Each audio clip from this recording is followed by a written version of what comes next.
amma kallattiidhumaan chaanaalii koo keessan jira jechuudha. YouTube chaanaalii koo keessan jira amma kallattiidhumaan akka agartan kana. Kun akkuma isitti hime Shaggar Tube jedha. Profile picture itti laasneeyudha. Yoo hin barbaade isin galchachuu ni danda'a profile picture koo. Kun amma chaanaalii koo keessan jira jechuudha. Wanti itti aanu maal jechuudha?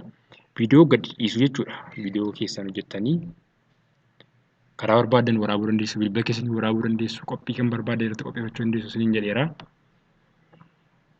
Kanaafiyyuu waan isin gochuu qabdan maa inni amma kallattiidhumaanii maal gochuudha? Viidiyoo keessan upload gochuu jechuudha. Upload viidiyoo jettanii kana tuqaastanii yoo viidiyoo qopheeffatanitu ta'e viidiyoo keessan kallattiidhumaan iddoo keessan kompiitara keessan irraas haa ta'u bilbila keessan irraa bakka viidiyoo keessan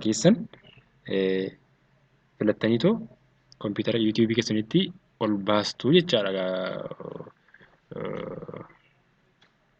Viidiyoo keessan kallattiidhumaan finneerra amma leesoniin keenya inni waa'ee akkamittiin yuutuubii chaanaalii banachuu dandeenya kan jedhu bifa kanaan ishee xumureera. Yeroo itti aanu immoo akkamiin waan tokko fakkeenyaaf wanti kan biraan jiru yuutuubii irratti akkamiin yuutuubii irratti viidiyoo upload gochuu dandeenya. Viidiyoon upload goonu maal fa'aa qabaachuu danda'a kan jedhu isteeppii baay'ee jira. Amma akkuma agartan kunoo select faayilaan jechaa jira. Filadhu faayila viidiyoo upload gochuu barbaaddu filadhuunaan jechaa jira.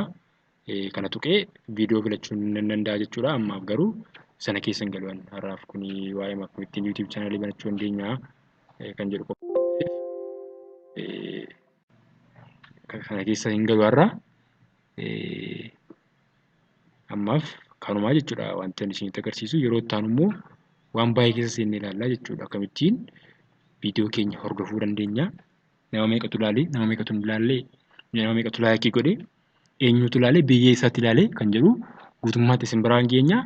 Kanaafiyyuu chaanaalii keenya kana sabiskiraayib gochuudhaan nu hordofaa isin jechuu jaallanna. Waan nu hordoftaniif hedduu galatoomaa. Nagaatti.